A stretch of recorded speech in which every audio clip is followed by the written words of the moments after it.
Okay, Sunil, can I start now? Introduction? Yes, yes. Okay. Hello, everyone. Good evening from India. I am Shikha Singh, volunteering as Vice President Professional Development at PMI Mumbai chapter. I hold a BE in Production Engineering from Mumbai University, Green Belt in Lean Six Sigma, and PMP certified from PMI. Professionally, I am working at LRQA Inspection Services India LLP at Mumbai and having over 18 plus years of experience in operations of inspection services and right now handling global projects. So I welcome everyone for today's PM Pit Stop session. PM Pit Stop provides a platform where subject matter experts and project managers from many industries share their experiences and demonstrate the usage of various tools and techniques in the real world. So today's topic is my favorite. That topic is the future of work, a deep dive into quality 4.0. And to present this topic, we have invited Mr. Zach Zerard. He's a global community supporter, multi-generational leader, and speaker.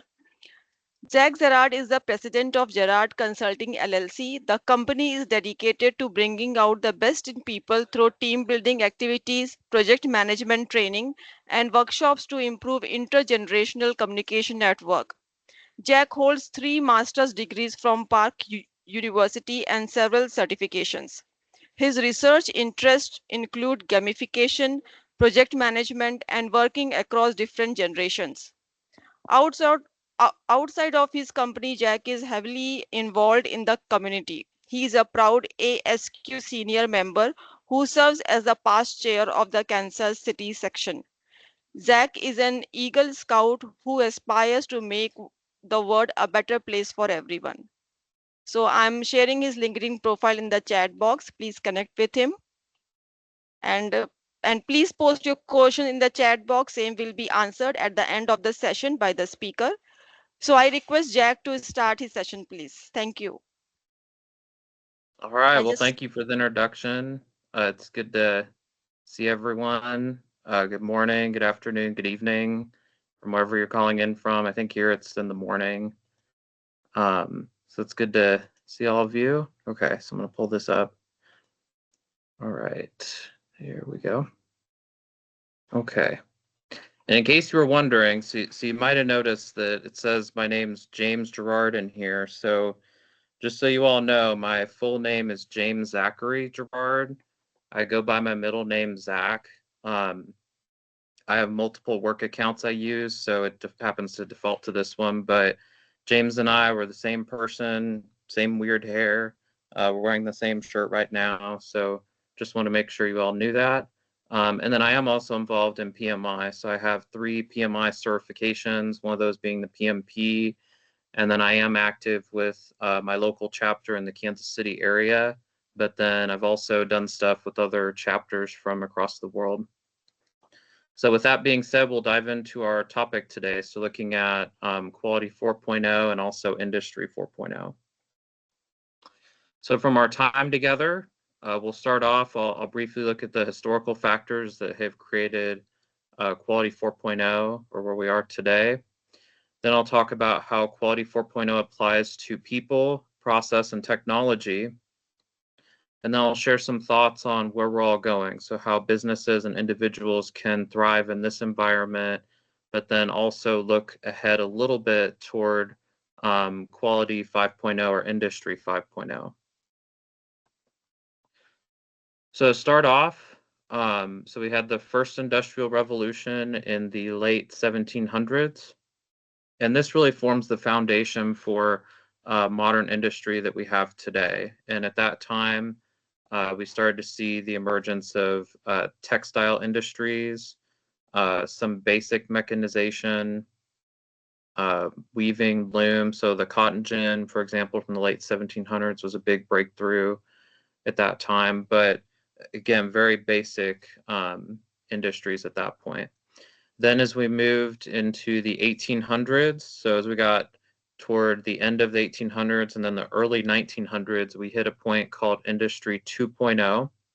So we started to see the emergence of mass production facilities. So one example being the Ford production assemblies for the Model T. also assembly lines, and then electrical energy began to become more common, but because the infrastructure of the time was very limited, there was not widespread use of electricity yet at that point, not until probably the mid 1900s, or probably like 1960s or so. Then as we moved into the late 1960s and 1970s, we hit a point called Industry 3.0. So we started to see some use cases for automation. We had computers, but they would fill rooms like the one I'm in right now. And then there was wider availability of electronics. Then as we move into the 21st century and where we are today, I've seen some people put Industry 4.0 starting in the early to mid 2010s. We hit a point called Industry 4.0, which is where we are today. And so in Industry 4.0, you've got a lot of different electrical devices. So one example being this phone I'm holding. You've got Internet of Things. You have networks that help connect devices, organizations, and people from all over the world. And then you've got technology pretty much all over the place, and cybersecurity being one of the concerns as well. And then, believe it or not, you've also got AI as well. Now, from what I've researched on artificial intelligence, some of that started in Industry 3.0, but since computing power was limited, there were very narrow uses for AI. And then as we got to Industry 4.0, we started to see AI become more embedded in applications. So an example being, if any of you watch Netflix, when you watch it after so much, so if you pick a few movies or shows, then it'll come back and say, hey, based on your search preferences or stuff you've watched in the past, here's a show I'd like to recommend to you. And Google takes a similar approach. You do so many searches, and that says, hey, you should take a look at this article or this video. So my point in mentioning that is that as we moved into Industry 4.0, before tools like ChatGPT and other generative AI items came along, we were already using AI at a low level. And then within the last 2 to 3 years, we've seen generative AI tools become more common, and their use is continuing to grow throughout the world. And it'll continue probably for the next couple of decades or so. So you might wonder, what is Quality 4.0? And really the reason why I came to this question is I was approached by some ASQ members and one of their divisions, or in ASQ, so the divisions, those are subject matter experts in certain areas. And they were trying to get a better handle on Quality 4.0. So I did some research, I wrote an article, I developed this talk. I joined a content management committee specifically dedicated to Quality 4.0. And the most basic way I can explain it is it's quality within our current business environment. So it's for businesses that are operating within Industry 4.0, or if they're going through what they call digital transformation. So they're getting rid of labor-intensive processes or systems that they adopted decades ago, and they're adopting more modern ones. And a big part of Quality 4.0 is using traditional quality tools. So some of those might be Six Sigma, statistics, control charts, affinity diagrams, cause and effect diagrams. So using some of those tools that we've used in the past, but merging them with digital tools and analytics and insights that we get from modernizing our systems. And then risk is a key part of Quality 4.0, because as you have processes and systems become more interconnected, that creates more dependencies and more opportunities for areas to go wrong or stuff to break. But then there are also positive opportunities as well. So there's the potential to enhance productivity, innovation, perhaps even, in the news, there's been a lot of stuff about job displacements. So taking roles that people used to have and perhaps putting them towards something that adds more value to the business or to help serve customers. And some of the core aspects, and we'll go into this throughout this session, of Quality 4.0, the first part is people. So as we move ahead with digital transformation, there's still going to be a need for leaders, people to work on teams, different associates. My point in mentioning that is with these AI tools that have emerged, some people are concerned that they might displace everyone, that none of us will have work in the future. Well, as you look, I'm going to go back for a second. As you look through each industrial revolution, there are some workers that do get displaced, but there are also other jobs that get created as well. And some of the ones that I've seen emerge in this increasingly AI-driven world that we're in, prompt engineers, change managers, also project managers. So they have to have people that can help implement some of those tools. Then you've got process, and that involves making sure we're meeting customer requirements or regulatory or industry, perhaps ISO standards, so certain industry standards, systems, and then analytics. So taking the data that we get from our digital systems and turning it into reports or insights we can use to make decisions. And then technology is also the part of this. I feel like out of the three elements, that's the one that's talked about the most. And that involves data, networks, and then building the software that helps run the digital tools that we use. And to take a 10,000 foot view of Quality 4.0, this was a chart that ASQ developed a couple of years ago. And if you can't read it, it's okay. There's a lot of different elements, but we'll go into just kind of some of the main ones that are on this chart. So the first part is people. And so as we look at people within Quality 4.0, there's a greater need than in the past for different functional units to collaborate. So working cross-functionally, and that could be on projects, process improvement, maybe just initiatives in general. So finding out ways to improve efficiency or new product development. Competency is another one. We found with younger generations, so starting with the millennial generation and then moving to Generation Z, Generation Alpha, and then Generation Beta moving forward, that for those younger cohorts, they want to know that leaders have some idea of what they're doing, and it's kind of a mindset shift because the generations prior to that, they had this idea that they would respect leaders just because of their title, so just because they held a certain position. And with younger generations, we're seeing that they put more value on the leader demonstrating some kind of competence, and not just for leaders, but having expertise or specialization in general. That's going to be critical for Industry 4.0, and especially with some of the stuff that all of you do with project management, learning about agile business analysis. That's critical. And then leadership is also important. So having leaders that can create a vision, help execute on it, get obstacles out of the way. And increasingly, what we're seeing at organizations is that leadership is becoming more open and much flatter because of technology. And that can be good in some ways. So it allows for an easier flow of ideas and then getting rid of obstacles. But that can also be bad. I've seen cases where you have people go outside of reporting structures, or if you're too decentralized, it might be hard to make decisions.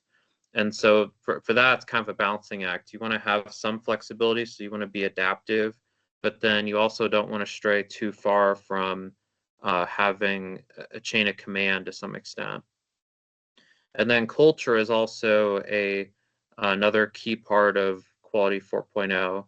And as we think about culture, that's the norms, customs, and traditions, and how people interact within an organization.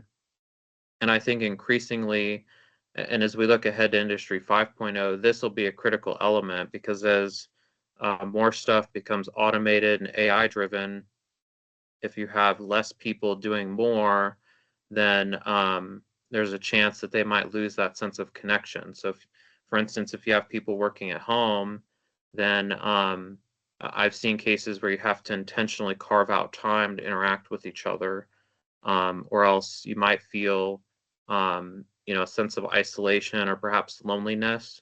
Or, there were even studies done that when you look at remote workers compared to people that are in the office, remote workers tend to feel more disconnected from their employer compared to if they were in person. And I think that's why today we're seeing more employers adopt kind of a hybrid approach where you get the benefits of virtual work, but then also in person.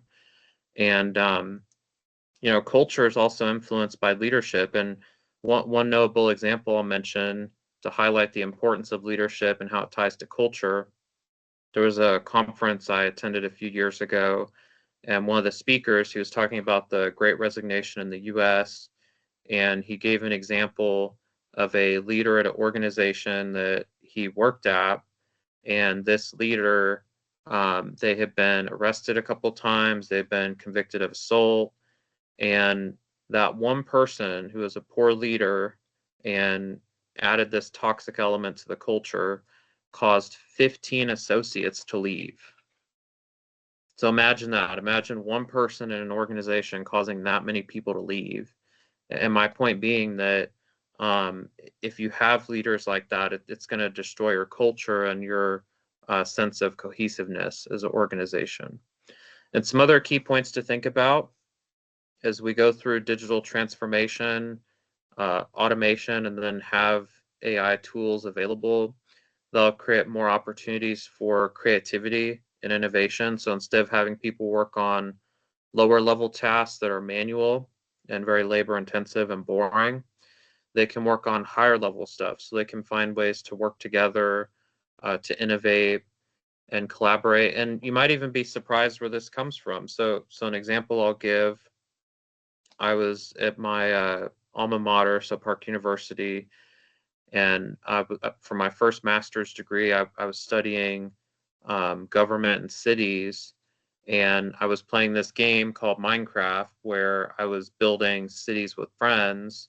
So I saw that there was overlap between the two, so I put them together, and I told one of the professors about it. I said, hey, because at the time we were working on some stuff together, I said, the stuff we're talking about sounds like what I'm doing in this game. And so that idea we had turned into competing in an innovation competition, and then that turned into a class, and then other research. And believe it or not, so there's this group called the Block by Block Foundation. They work with communities from all over the world. There was actually a really notable project they did in Mumbai. They helped redesign a local park. So one of my goals is to go out there and see it. But my point with that being with creativity and innovation is that it can come from anywhere. So it's not tied to just one certain spot in organization. You could have anyone at any level come up with new ideas or ways to improve processes or help enhance project delivery. And then flatter organizations is another part. So having tools like Microsoft Teams, email, Zoom, WebEx, other web conferencing tools, it's made it where associates and leaders are more accessible. And so instead of having to go through rigid chains of command, they're a little more shallow, I would say. So they're a little more interconnected than they used to be. And then retention's another part that'll be important.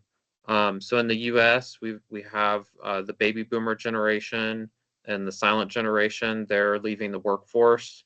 And so, we've got younger generations coming in, but as birth rates drop, and, I've read stuff that's happening globally, not just in the US, that finding ways to retain the associates we have will be more critical than ever, because in the past, there used to be this prevailing view that people were replaceable, so that people were more of a cost versus an asset.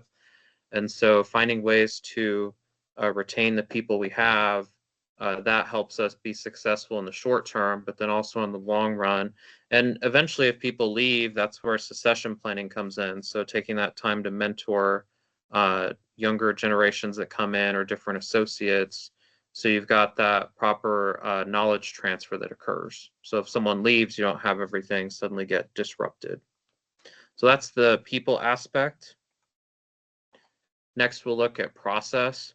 And so for this part, and some of this might sound similar, there's still going to be an element of compliance. So making sure that the products or services that we're delivering, they meet regulations or whatnot from government. But then you also have this need for meeting customer requirements. And what I've seen at a lot of organizations is they've strived to become more agile because as the pace of change is accelerated, that also includes our customer requirements. So our customers will have evolving needs as well. And then having a system for managing processes, that's important. So being able to look at the ways that processes are interconnected to each other. And then at those handoffs, recognizing there could be potential risk that could happen. And then analytics and insights. So taking the data we're harvesting from all of these digital tools or interactions and putting it to use. So getting insights from it that can help inform decisions, but then also help with forecasting or even there's a term called prescriptive analytics. So looking at various options for scenarios that could happen in the future. And some key points to think about with regards to process. One is that depending on the nature of your products and services, compliance could have some complexity to it. So being able to meet perhaps local ordinances that you've got, and then state or province, national. There's some organizations I've seen that are international, and there might also be international standards they have to work with, like ISO, and then also the customer requirements as well. And I think for customer requirements, if some of you are familiar with Agile, I feel like the story framework is a really good way to approach that. And if you're not familiar with that, the basics of it, so as a, and then, it's whoever you're building something for, I want, and it's some kind of function or need they have, so I can, and then that's the business value. So an example might be as a member of the PMI Mumbai chapter, I want to attend a session on Quality 4.0 so I can be more informed and get PDUs. So again, that's kind of an example of that Agile story framework. And then another consideration is that as our organizations become flatter and we have more cross-functional interactions, different processes and functions will become more interconnected and dependent on each other. And I've seen this firsthand. To give an example, I have a digital transformation I'm working on with the organization. And in the past, they had functional units that acted quasi-independently, and they had manual processes, and there were handoffs, and there were miscommunications that would happen. So as this new system came in, it helped modernize that and put all those different processes that were in different silos or separate into one place. Now, keep in mind, I'm making that sound very easy. It is very difficult to transition to that, and it doesn't matter how much planning you do. As you have work items become more interconnected, there is an element of change management that's needed. But that's also a benefit too. So as we move toward these modern systems, you have more visibility into what's going on, and it's easier to be able to troubleshoot problems or try to address some of those risks if you have more modern systems. And then predictive analytics is another part. So taking the insights we have and making predictions about the future and also trying to forecast. That's super helpful for today. And especially, I think, for Industry 5.0, as we get even more data than we have now. And then technology is the last part, and this is the part I feel like people talk about the most with Quality 4.0. So as we look at different aspects of technology, we've got data. So those are the various pieces of information that we're collecting. So it could be customer data, it could also be employee or perhaps internal data to the organization. App development is another part, and this part, it could be internal and external. So you might have external vendors you're working with to help implement some of their tools, but then you might also have custom applications that your organization is supporting as well. Then you've got connectivity and infrastructure. So it's building that foundation for your digital ecosystem. So all of your stuff can connect and then try to minimize downtime. And then another unique part that I really like to emphasize is scalability. So being able to share an application across an enterprise at multiple sites. Even the example we have with this session. So we're using Microsoft Teams, and for the PMI Mumbai chapter, there might be some of you that are spread out. There might be perhaps some of you in the metro area or whatnot, but from using this tool, or if you're watching the recording from being on YouTube and seeing the recording, that makes this session and being able to attend or view it a lot easier. And then you can share it with people from other places versus if we did this in person and it wasn't recorded. And some key points to think about related to technology. One is that we've got way more data today than ever, and I think that'll continue to be a problem. And so with that, you've got data governance. So the organization has to have some handle on how they will manage the data they've got or data that they're anticipating they'll get. You've got data quality. So you might have data that is incomplete or could be misleading, or even might just have issues talking to other systems. So you've got to have people that can help clean up data. And one of the key occupations that we've seen grow from that is data scientists. So people that have familiarity with statistics, and then also being able to build reports so you can get those insights from your data.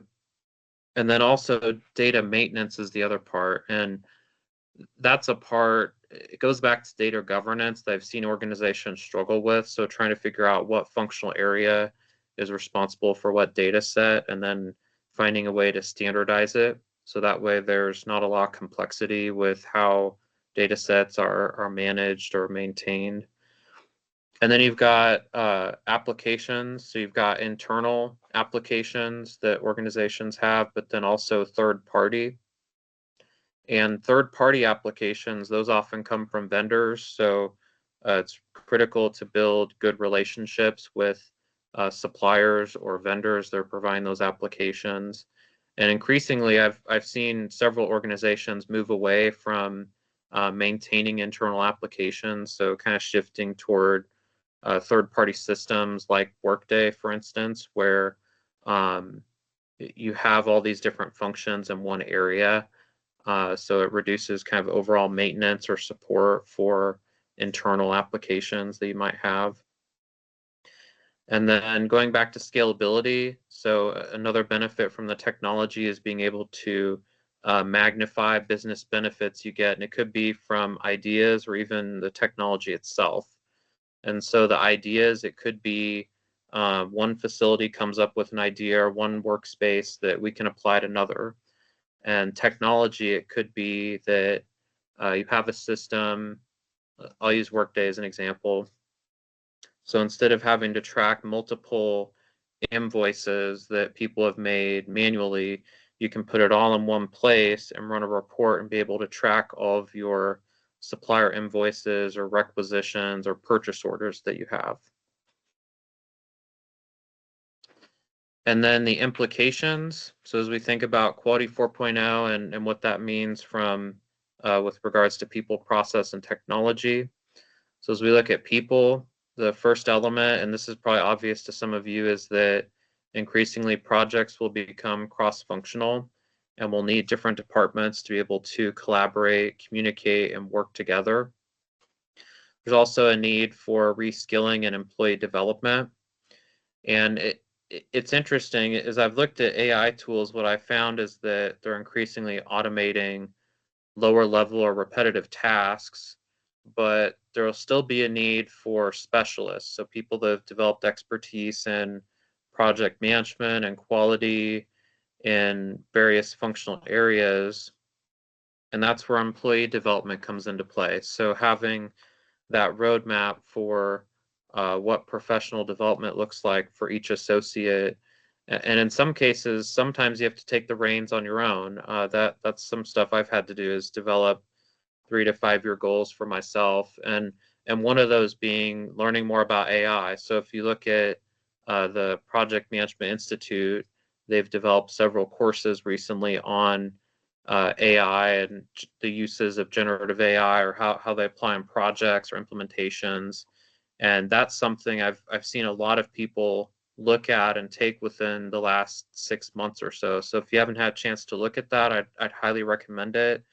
And I believe some of those are also free for PMI members. And then there's also, they have an enterprise AI tool. It's called PMI Infinity, that I believe they released at I think it was fall of last year, so fall of 24. But if you haven't looked at that, it's a part of your PMI membership, and they have a whole library built out, and it's simply an enterprise version of ChatGPT. So they took project management data that was filtered and high quality, and they fed it to a given instance of ChatGPT. So again, I'd encourage you to look at it. That's one way you could do some employee development or personal development. And then recognizing the importance of culture, that it helps support recruitment, so getting new associates, helps support retention, so keeping the people we have, and then also engagement, so getting the associates we have to develop new ideas, to be able to work together, to feel like they belong.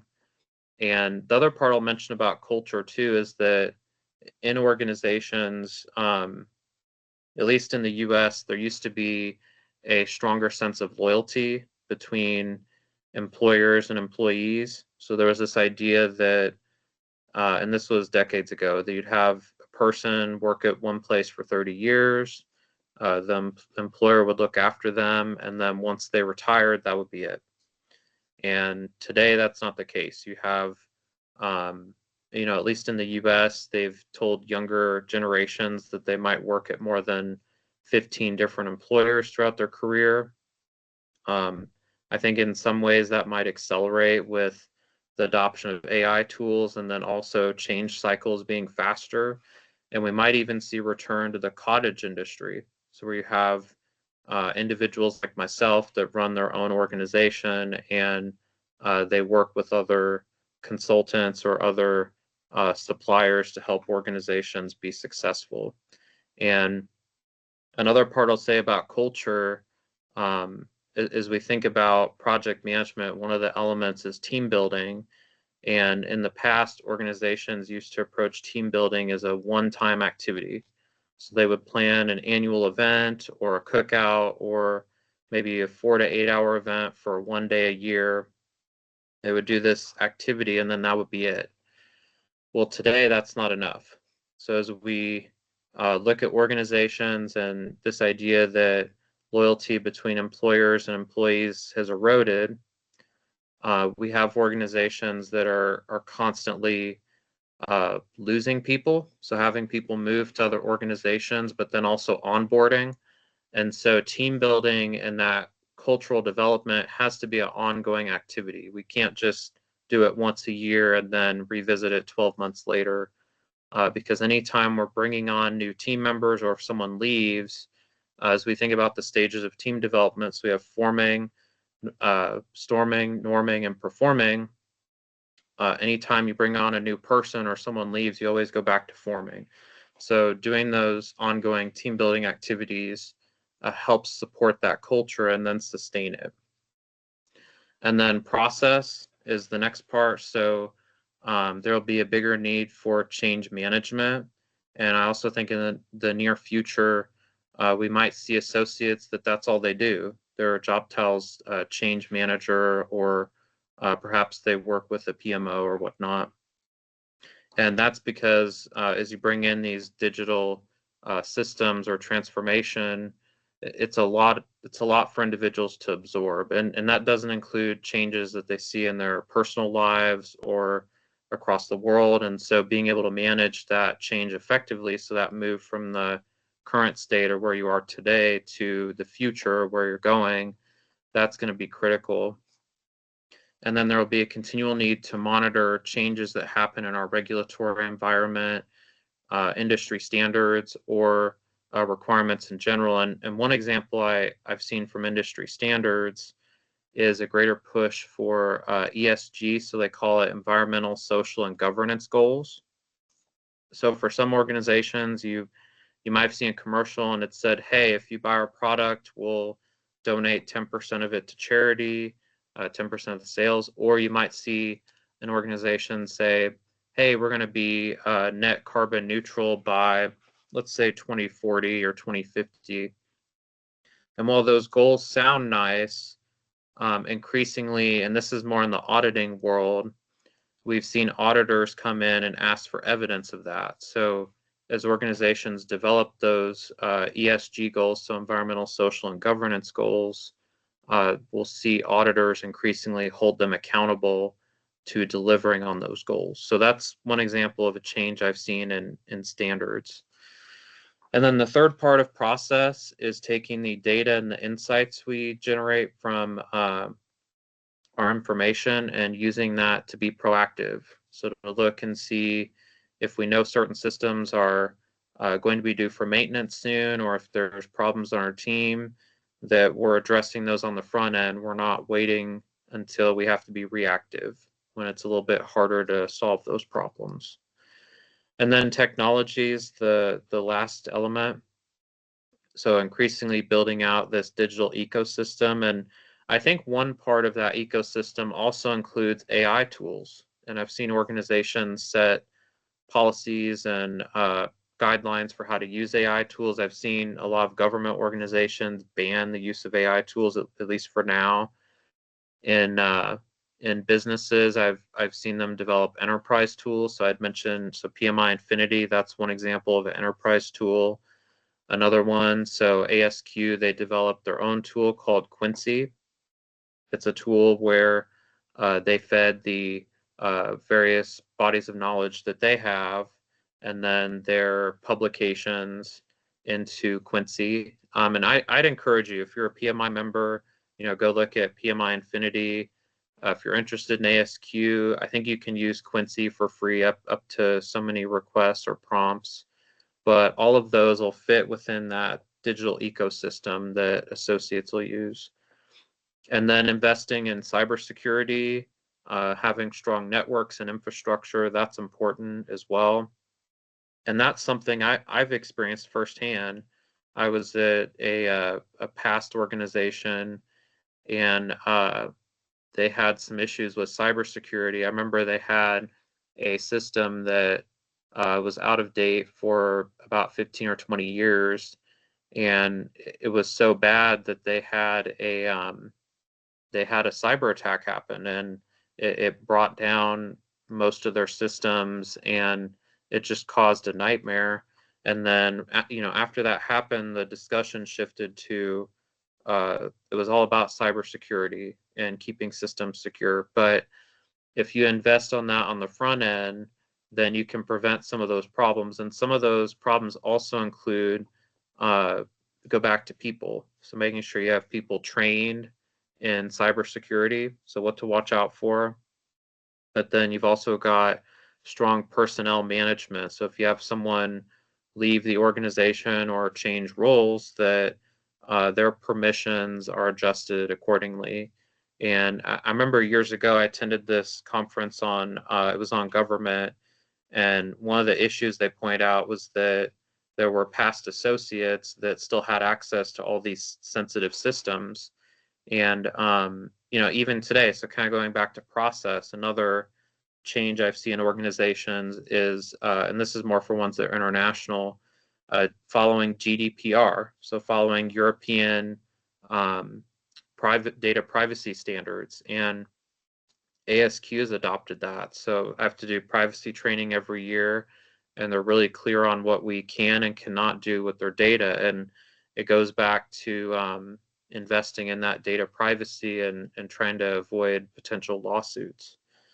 And then the third part of this is taking new ideas or technology and expanding that beyond perhaps one area. So instead of having, let's say there's like a productivity enhancement at one facility, that we share that with others, and then we maximize that business benefit. So we have more cost savings or productivity gain or efficiency or whatnot uh, across a whole organization or enterprise. And then here are some of the top 10 skills that, and this comes from the World Economic Forum, that they recommend for professionals to thrive. And the interesting part I found is that you can learn most of these skills from being involved in the community. So from being a PMI member, an ASQ member, you can volunteer, you can work on analytical thinking, you can learn new stuff, active learning, can work together to learn about different problems or solve various complex problems together. Some other skills I'll highlight on here. So creativity, I think, will be important. That's difficult to automate. Facilitation, communication, that's stuff that machines don't do very well. Now, in the distant future, maybe, but at this point, not so much. Another one's resilience. So being able to bounce back from setbacks or obstacles you have. And another skill I'll highlight too that's not on this list, I've increasingly seen more employers want associates to learn more about AI. So to have familiarity with various AI tools and then prompt engineering. And I think in the near future, in the next couple of years, that'll be critical as well, having some familiarity with how to use AI tools and some of the various tools that we've got.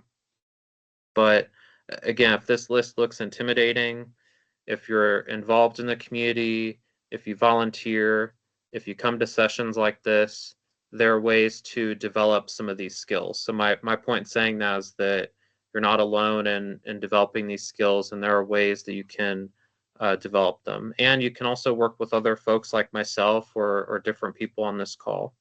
And going back, so another one on here is leadership. So being involved in a association like this, so again, volunteer with the PMI Mumbai chapter or in other groups, that's a way that you can grow as a leader, even if it's just perhaps in a limited capacity. And as we look ahead, so you might wonder, well, you've talked about industry 1.0, 2.0, 3.0. We've looked a lot at quality 4.0 or industry 4.0. So industry folks not being very, very creative. So after 4.0, we get 5.0. And we're starting to see glimpses of that today. So you might wonder, well, what will the world look like in industry 5.0? So some of my thoughts on that. The first one is that we'll see this collaboration continue to grow between people and machines. And I think that's really interesting. So an example that ties back to this is we look at different generations across the world. So we have Generation Alpha, so they were born in 2010 to 2024, and globally there's about 2 billion of them. This year, this is the first year for Generation Beta. So those are kids born between about 2025 to 2039 or 2040. And the World Bank a couple of years ago, they were pressuring countries from all over the world to address childhood malnutrition and education and early childhood development. You might wonder, well, why would the World Bank be interested in that? They're predicting that for Generation Alpha and Beta, so the kids from today, that in the distant future, when they grow up and they're roughly our age or they're entering the workforce, that they might be competing with machines. So imagine that. Imagine if you're working in 10 or 20 years and you submit your resume somewhere and you're having to compete with a robot or an AI tool. Another part tied to that is it's a concept called singularity or a point in time. And various folks across the industry, they've projected at about 2035 or 2040, we'll hit this point called singularity. And what that means is that that'll be where machine intelligence equals human intelligence or starts to exceed it. And so that again, that's another reason why the World Bank wants to address childhood malnutrition and obesity and early childhood education, because we might be competing with machines for roles in the future. And then another point is sustainability. So as the world gets hotter, as we have more natural disasters occur from climate change, there will be a greater focus on ESG goals, so environmental, social, and governance, and then looking at ways to reduce the pollution we have, and then potentially even reverse some of the pollution that's already been done. So looking at ways to make our planet more sustainable, and then potentially expanding into outer space. So in the distant future, going to Mars, perhaps developing or starting to develop space colonies. And we've seen organizations like SpaceX start to develop limited capabilities to have space travel close to Earth, but they'll continue to grow. And then AI and automation. So we have ChatGPT, we have Gemini. I mentioned PMI Infinity, Quincy from ASQ. There are other tools as well. And then automation. So in Industry 5.0. So a way to imagine this in the quality world. So imagine you're working at a factory and you have, let's say, one or two people working there, and then everything else is done by machines. So you've got robots building stuff, you've got AI gathering data, helping with reporting. It's almost kind of scary to think about, but I also think there will be opportunities in the World Economic Forum. They've put out reports. They've said, yes, there will be some job displacement, but there will also be new jobs created as well from helping develop AI, robotics, and so on. And some other key aspects to think about as we start to get glimpses of Industry 5.0. We'll have this merging of machine and AI capabilities with human intelligence. So one of the opportunities I talk about, because I have a whole separate session or two that I do on AI tools, that AI tools, it's almost like an immortal person, and they keep getting better over time, and they know a lot of stuff. So you can ask them, I've asked them prompts or questions, and I've been amazed at what it comes back with. And so being able to take that and then merge that with ideas we have, it creates a lot of possibilities for what we could do in the future.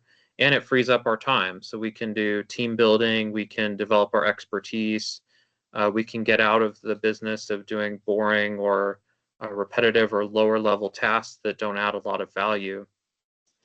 And then going back to ESG, so finding ways for organizations to have environmental, social, and governance goals, and then be able to execute on those. And then also, if they're audited, verify that they actually did it.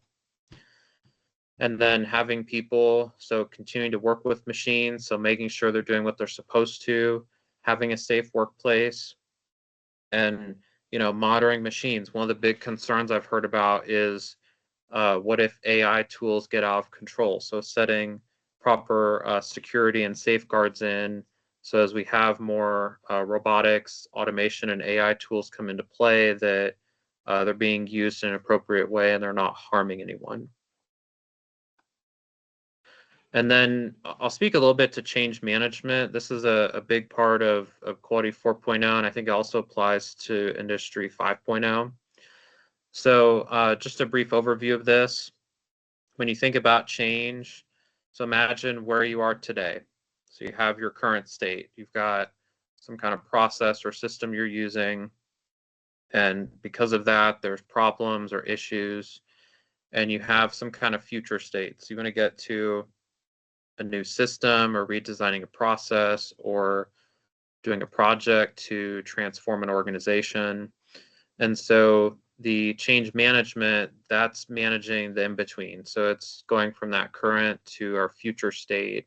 And then along with that future state, kind of sustaining or adopting whatever project was implemented for the longer term. So beyond the project lifecycle.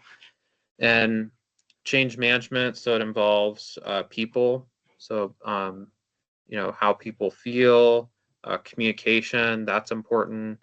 Process, so making sure we don't break stuff as we implement new items, and we're tracking interdependencies in case that comes into play. And then technology, so the new systems that come in, and also the support. So that way, when they go to work and they have to push a new button or go into a new system, they feel like they're supported in some way.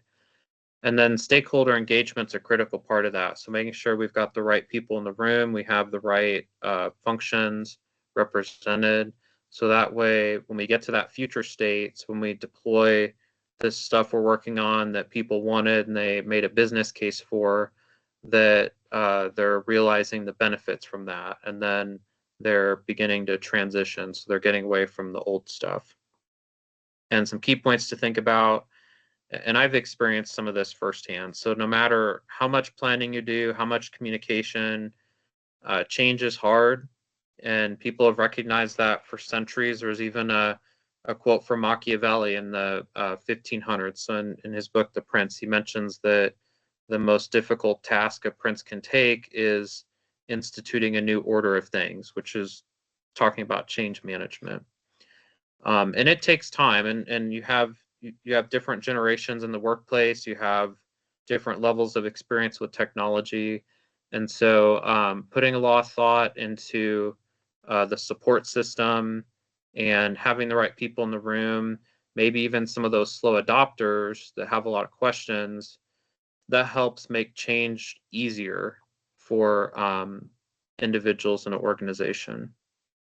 And then look for champions. So find people that get excited about new ideas or new technology, and early adopters. They can help make a change easier, and then also help other people be successful, or perhaps even be a change network. So if people have questions, they can go to different people or different functions to get those answered. And then it's really important to build that foundation. So as we move to that future state, providing support articles, having focus groups, so talking to people, doing what we can to develop use cases for testing. So making sure that we've thought about how people will use the new system, and trying to address those higher level tasks. So there'll be smaller or tasks that add less business value, and some of those might be addressed in perhaps a future enhancement or whatnot. But as long as you can get at least 80% or more of what people do, that'll make that change or transition a lot easier. Another part too I should add is that there might also be a cultural change. So as you go from your current state to the future state, you might also have to change mindsets. So people might be used to working a certain way or going to a certain person or function, and the new system, they might not have to do that anymore. And that goes back to change being difficult. But if you work with folks, if you have them involved with testing, it can help make that transition a little bit easier. And so you might wonder, well, what does Quality 4.0 mean for organizations? So it could be businesses, not-for-profit, government, non-governmental organizations. So as we look at people, the first part to think about, and this applies in the US, but I think also globally to some extent, is that as we look at birth rates across the world, they've declined gradually over the past century, and they continue to decline. And so in the future, it's very possible that we'll have a smaller workforce, but then also have more diversity in our workplace. So have different cultures, international teams, different generations. So in the US, we've got, I believe it's 5 different generations working together, and it's about to be 6 when Generation Alpha starts working in the next couple of years. And so employee retention becomes really critical, but then also that idea of thinking globally. And a key point that I mentioned as we look at Generation Alpha and Beta, there's a strong chance that I feel in the future they will be working on international teams. So they might work hybrid or remote or some mix of the two, and they'll have colleagues from all over the world that they'll be working with. Another part to consider too is that our culture for organizations, that's a differentiator, so it helps us stand out. So making sure that people feel included and there's a sense of belonging, and managing that very carefully, because our culture also ties back to our reputation. And with online tools, with social media, it's really easy for individuals to go and say good or bad stuff about organizations. And so you want to bear that in mind, that even with associates that you know won't stay. So even if you have like a younger or older person and they're only going to stay for 3 to 5 years, well, if you can make that the best 3 to 5 years possible for them and then the organization, they might come back in the future. And so you never know, but that's why investing in that culture is critical. And then as the pace of change accelerates, recognizing that it's not just getting a certification or a degree and then not taking more time to learn. It has to be an ongoing activity. And I think PMI does pretty well with that, with the PDUs having to do some training or coming to stuff like this every couple of years is pretty good. But looking at other certifications, other training, some training I'm looking at as an example. I've done all these talks about AI, but I'm looking at a couple of AI programs and then some of PMI's content, just so that way I could learn more about it as well.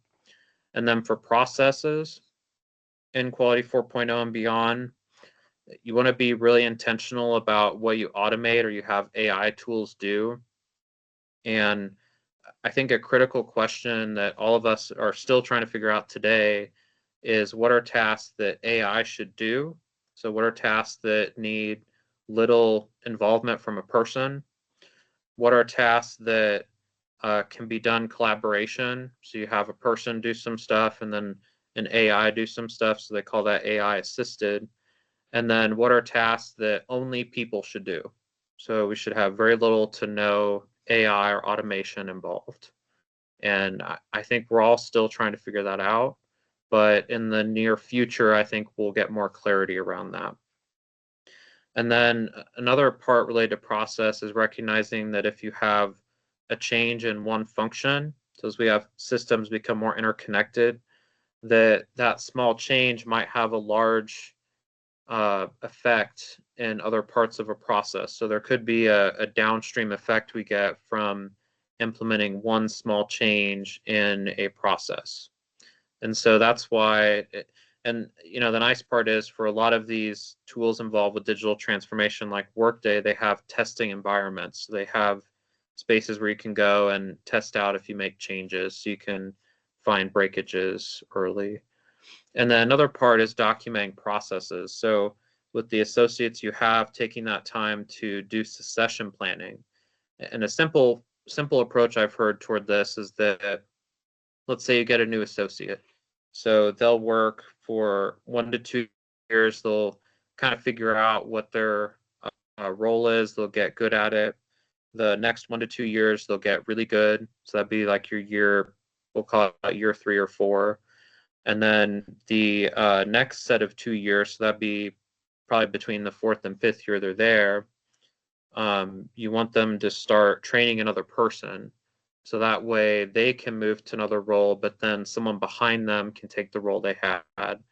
And doing succession planning, it helps minimize that disruption. So if you have someone leave an organization, it won't cause a lot of harm or discontinuity per se. And then technology. So change management, but also project management are going to be critical. And even if someone's not a project manager, just learning some basics is really good for managers in general so they can understand how to work together and then be thinking about stuff from a system perspective, so how different systems or functions interact. And then along the way, we want to engage our end users and our third-party vendors or suppliers, but then also engage people in different functions or different departments. So if you're implementing something to take out a process, interact with people, on the different steps of that, and then also at the end, so you get that holistic and system perspective.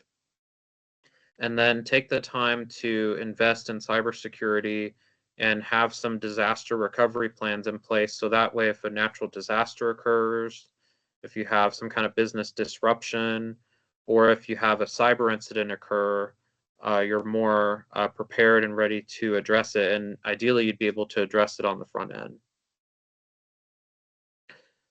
And then you might wonder, well, this sounds great, and you've talked about how Quality 4.0 applies to organizations, but what about me as an individual? What can I do to thrive in this environment and prepare for 5.0? Well, from a people standpoint, take the time to interact with different individuals. So folks from different generations, they're older and younger than you, different industries, different associations. I found from being involved in ASQ and PMI that I get different perspectives on project management and different industries. Take the time to join professional groups. So being involved with PMI is a great organization, especially for students too. They get a heavily discounted rate compared to what I have to pay every year, which is okay. I know I have to I really enjoy being in PMI. And then take the time to develop new skills. So some skills to look at today, learning about AI tools, facilitations, another big one that I see. I also think agile or adaptive methods. For a lot of projects, I've seen them increasingly become hybrid, so mixing waterfall and agile methods together. From a process standpoint, take the time to interact with folks from different functional areas or that are in different industries. When you look at a process, try to understand it from different viewpoints, so from the beginning to the end. One tool that you can use for this, and this applies to project management and quality, is a flow chart. So have mapping out the start to the end of a process. And then anytime you're looking at making a change, be sure to evaluate the risks. So you want to look at what could go wrong. So what's stuff that could harm the organization or individuals, but also what could go right. So if we implement a new system or do a digital transformation, what's the stuff or the business benefits we could really get from that we could enhance.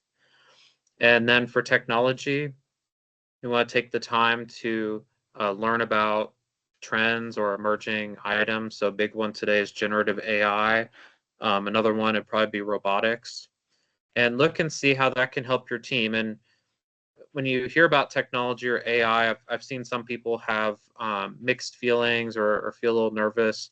I encourage people to start small. So, use the free version of it, play with it, make sure you don't put anything sensitive or proprietary in it, and scale your success over time.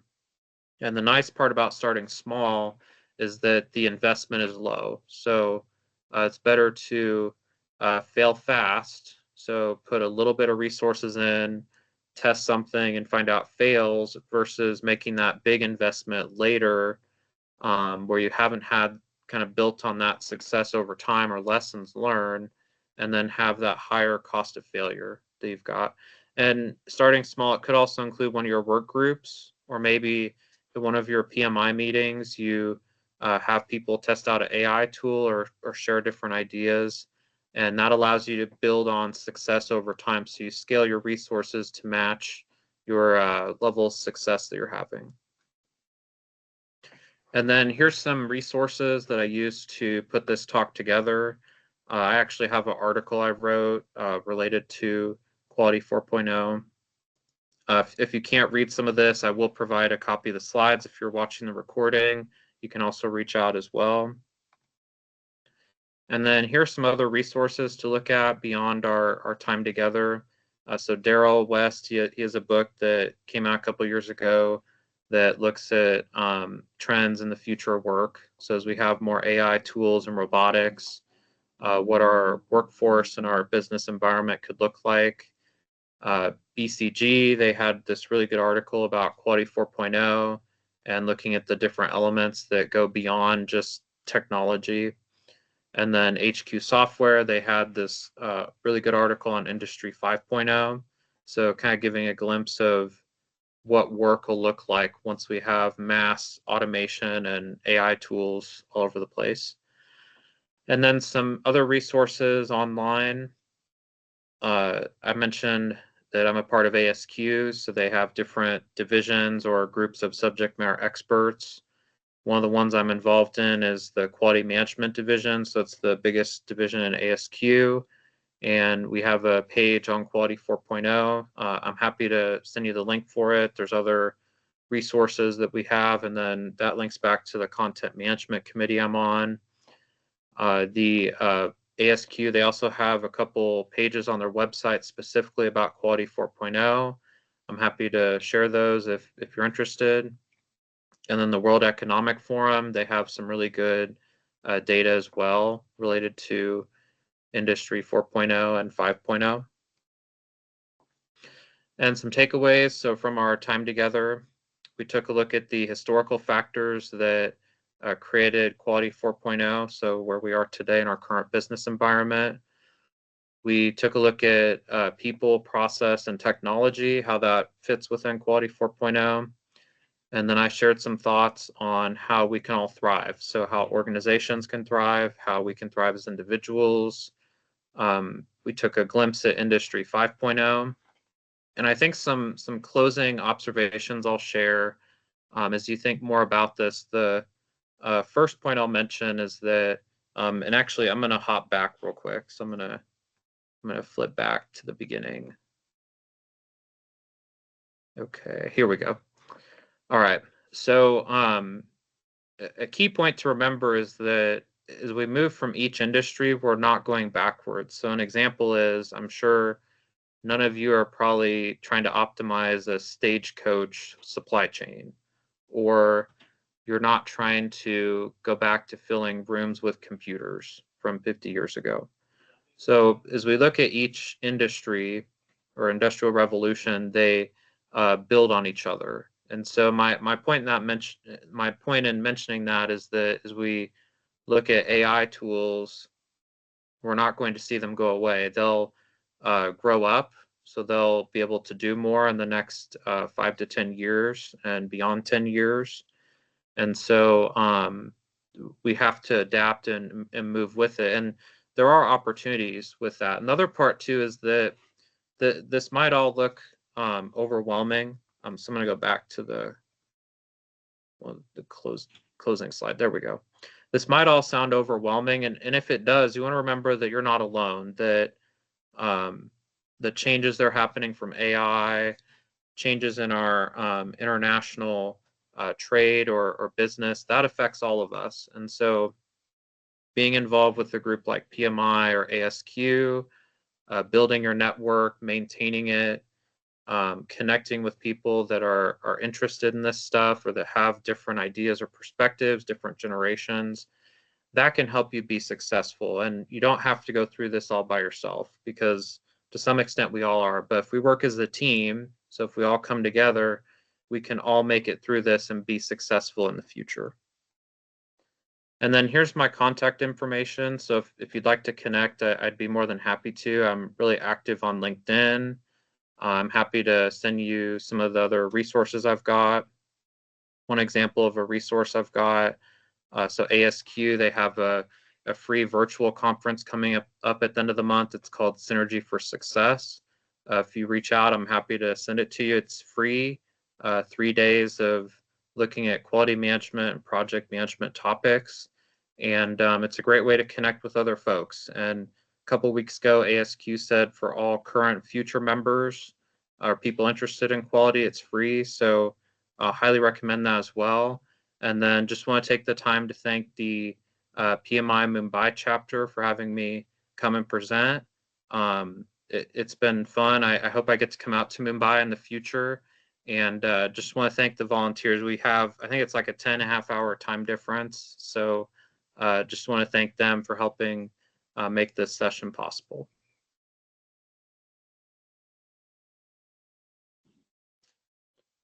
For this wonderful session. I will request all the attendees to please post their questions in the chat box, and we can answer one by one. So um, please post your questions in the chat box. Meanwhile, people who are posting the questions and are about to post the questions, I have some a small discussion with you. So, as I said, there's a saying called quality is a thankless job, which reflects the common experience of quality assurance and control professionals who often work behind the scenes to prevent problems, and their successes often go unnoticed while failures are highlighted. So in my case, it is inspectors. They are doing a good job, but then they are if a complaint comes, they are the one who are blamed for the for the very first time. Like they are the first one who are blamed. So in these all things, quality and everything, there is one term coming up which is value addition. So sometimes quality and value addition is overlapped. So I request you to please provide your thoughts on difference between quality and value addition. Okay, that's a good question. Thank you for sharing that. So I would say, so a basic definition of quality, that's meeting customer requirements. It could also be being proactive. So if you take the time to measure how your systems are doing, how your products are working. You mentioned the example of inspection. So if you do a proper product inspection, then that helps mitigate some of those problems that customers will have. I would say value to some extent is the outcome from quality. So if our systems are operating properly, if people are doing what they're supposed to, if our technology is working, then the value is some kind of business benefit they get.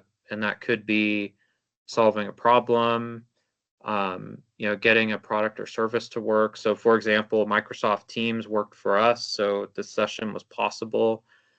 But I think the other part you mentioned that was interesting is this idea of being behind the scenes. So you've got quality managers, project managers, inspectors that some of their work often might be overlooked, and it might not be malicious, but maybe just unintentional.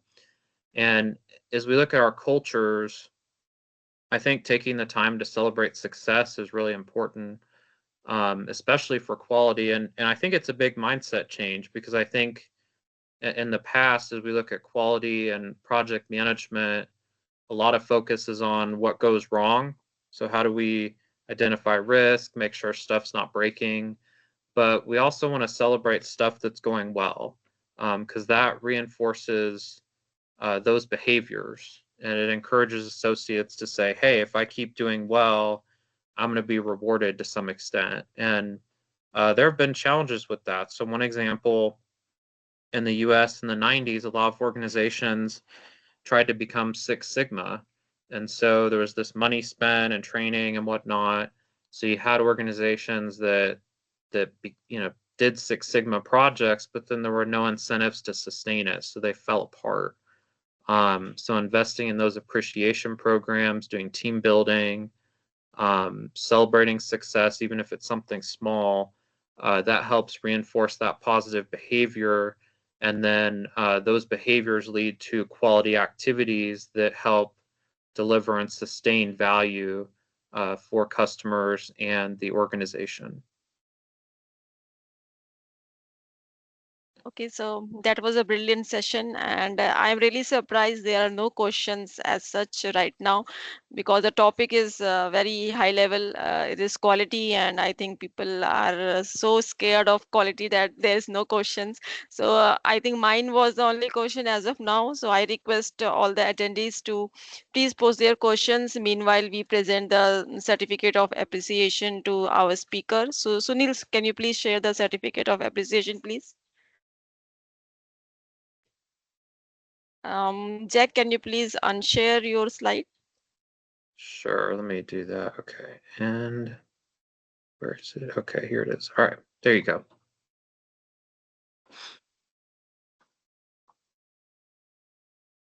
Okay, let's see. Sunil, can you share the certificate, please? All right, here I'll put this in the chat. This is the ASQ conference coming up that I mentioned. It's free. Even if you register, you'll be able to get all the recordings. So I'd highly recommend you come. And a lot of the stuff I think will apply for PMI or if you need PDUs or whatnot. That's free virtual conference. Okay.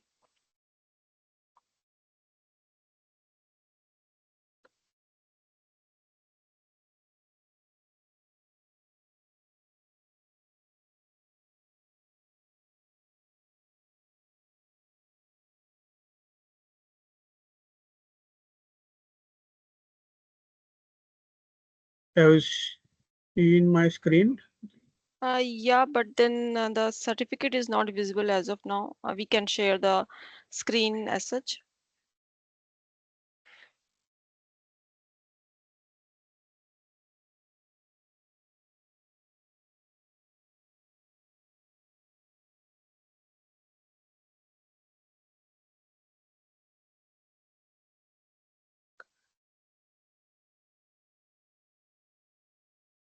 Yeah, now we Okay, can see. wait.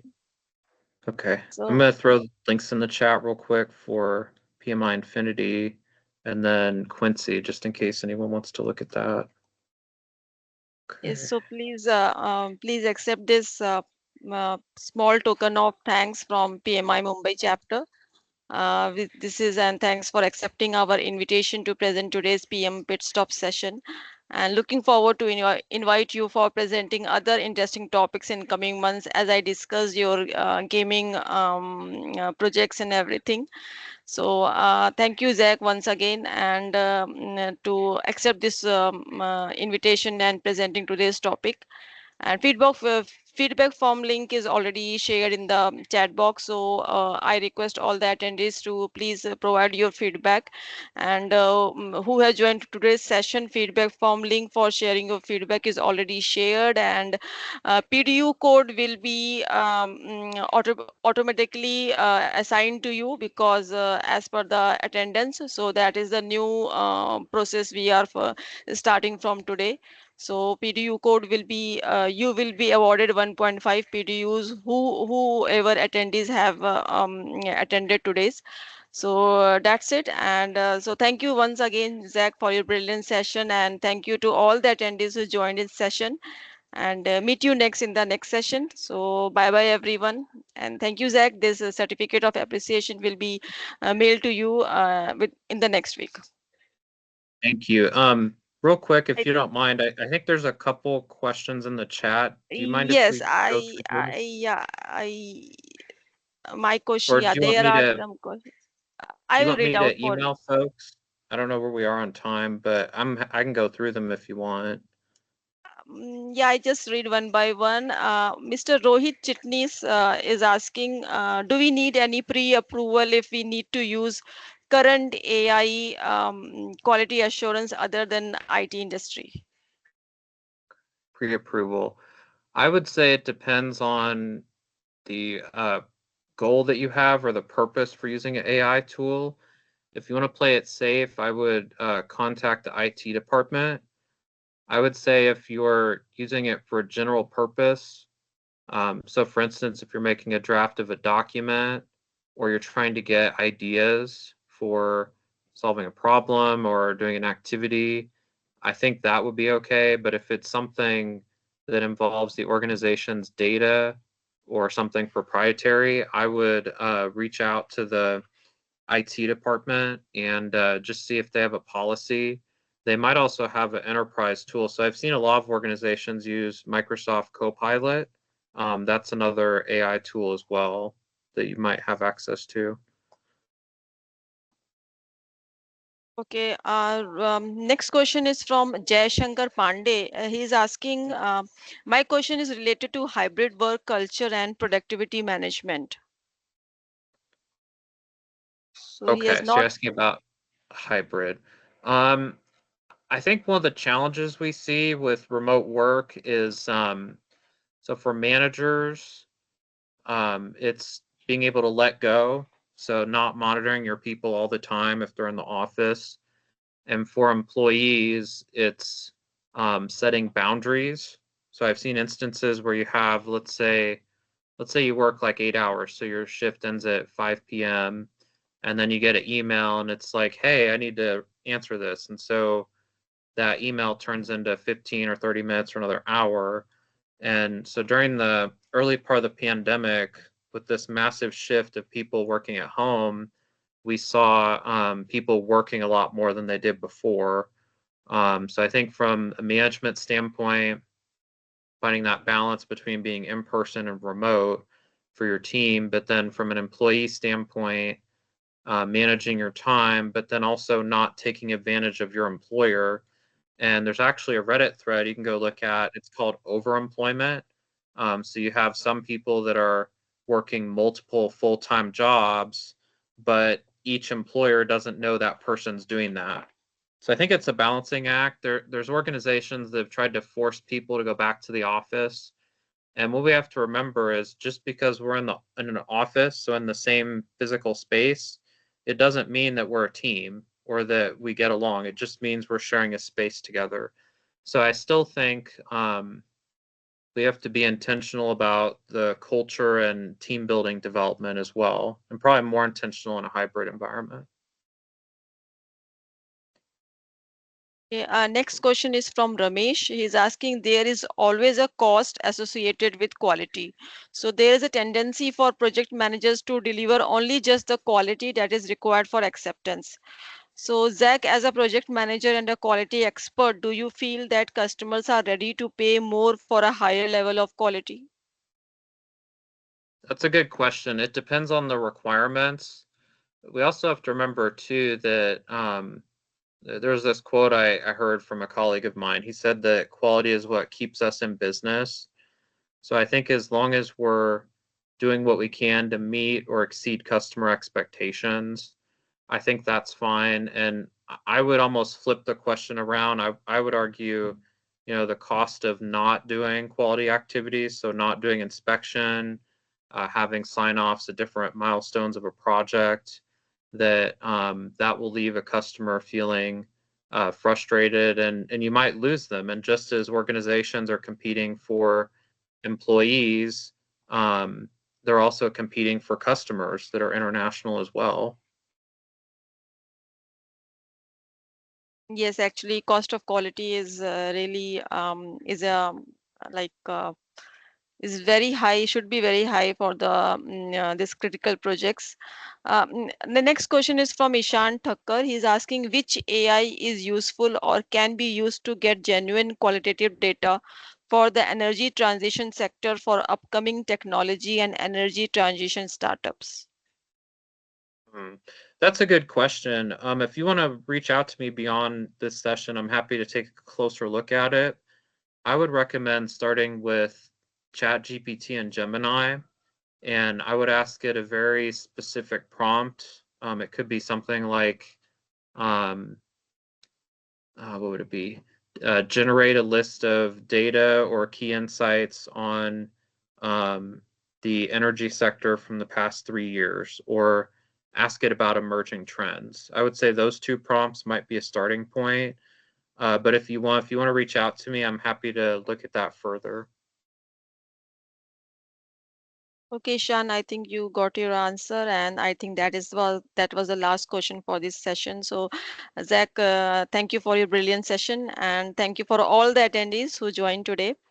And thank you all. So meet you next. Bye. All right. Thank you, everyone. Good to see you.